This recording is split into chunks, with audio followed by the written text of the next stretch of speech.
আসসালামু আলাইকুম রাহমাতুল্লাহি ওয়া বারাকাতুহু।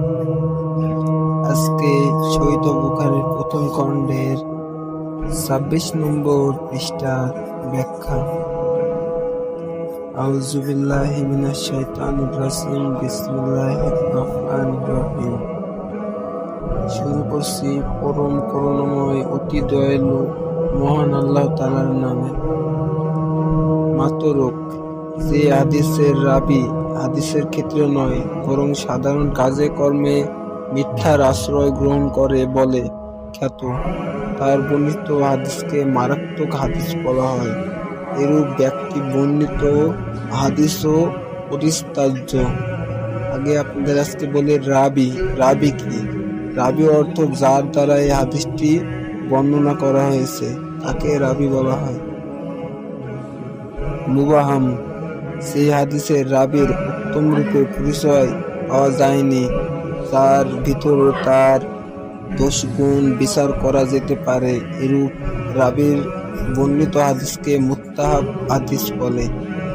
যে ব্যক্তি সাহাবী বা হলেন তার হাদিসের গ্রহণযোগ্য নয়। মুক্তাওয়াক্তির যে হাদিস সহ হাদিসের প্রত্যেক যুগ ও অধিক লোক রিওয়ায়াত করেছেন, যাদের পক্ষে মিথ্যার জন্য দলবদ্ধ হওয়া সাধারণ অসম্ভব, তাকে মুক্তায়িক হাদিস বলে। এবং ধরনের হাদিস দ্বারা নিশ্চিত জ্ঞান লাভ করা যায়। খবরে ওয়াহিদ প্রত্যেক যুগে এক, দুই অথবা তিন রাবী কৃত বর্ণিত হাদিস খবরে রাহিদ বা আখিরাত রূপ আহদ বলা হয়। এই হাদিস তিন প্রকার। মাশারুহ যে সহিত হাদিস প্রত্যেক যুগে অন্তপক্ষে তিনজন রাবী বর্ণনা করেছেন, তাকে মুক্তাহুদ হাদিস বলা হয়। আজিজ যে সাহিত্য হাদিস প্রত্যেক যুগে অন্তত দুই রাবী বর্ণনা করেছেন, তাকে আজিজ বলা হয়। গরিব যে হাদিস সহ হাদিস কোন যুগে একজন মাত্র রাবী বর্ণনা করেছেন, তাকে গরিব হাদিস বলা হয়। হাদিসে কুদসি এ ধরনের হাদিসের মূল কথা সরাসরি আল্লাহর নিকট থেকে প্রাপ্ত এবং আল্লাহর সাথে সম্পর্কিত হয়ে, যেমন আল্লাহ তাআলা নবী হযরত মুহাম্মদ সাল্লাল্লাহু আলাইহি সাল্লামকে ইলহাম বা কিংবা সম্প্রযোগে অথবা জিবরাইল আদম আলাইহিস সালামের মাধ্যমে তা জানিয়ে দিয়েছেন। মহানবী হযরত মুহাম্মদ সাল্লাল্লাহু আলাইহি সাল্লাম তা নিজ ভাষায় বর্ণনা করেছেন। মুক্তাকাফ আউতহা যে হাদিস একই সাহাবী থেকে ইমাম বুখারী ও ইমাম মুসলিম রাদিয়াল্লাহু আনহুর উপরে গ্রহণ করেছেন, তাকে মুক্তাকাফ আহলাহ হাদিস বলে।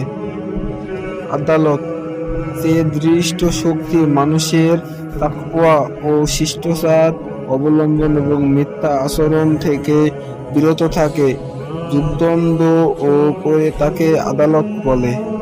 এখানে তাকওয়া বলে অবসনীয় ও অবৈধ কার্য থেকে বিতাড়িত থাকা, যেমন হাট বাজারে বা প্রকাশ্য পানাহার করা বা রাস্তার ঘাটে প্রস্রাব পায়খানা করা ইত্যাদি থেকে বিরত থাকা বোঝায়।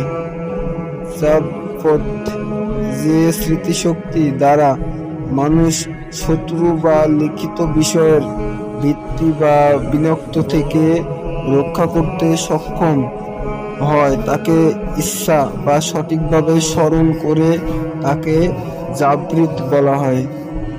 ইক্কাহ যে রাবীর মধ্যে আদালত ও জাবরিত উভয় গুণ পরিপূর্ণভাবে বিদ্যমান, তাকে ইক্কা সাবির বা সাবাত বলা হয়। হাদিস গ্রন্থমূল্যের শ্রেণীবিভাগ। হাদিস গ্রন্থ প্রত্যয়নের ভিন্ন ধরন ও পদ্ধতি রয়েছে। এসব গ্রহণের নামও বিভিন্ন ধরনের। নিচে তা এর পরবর্তী ভিডিওতে তা ব্যাখ্যা করব। আল্লাহ হাফেজ।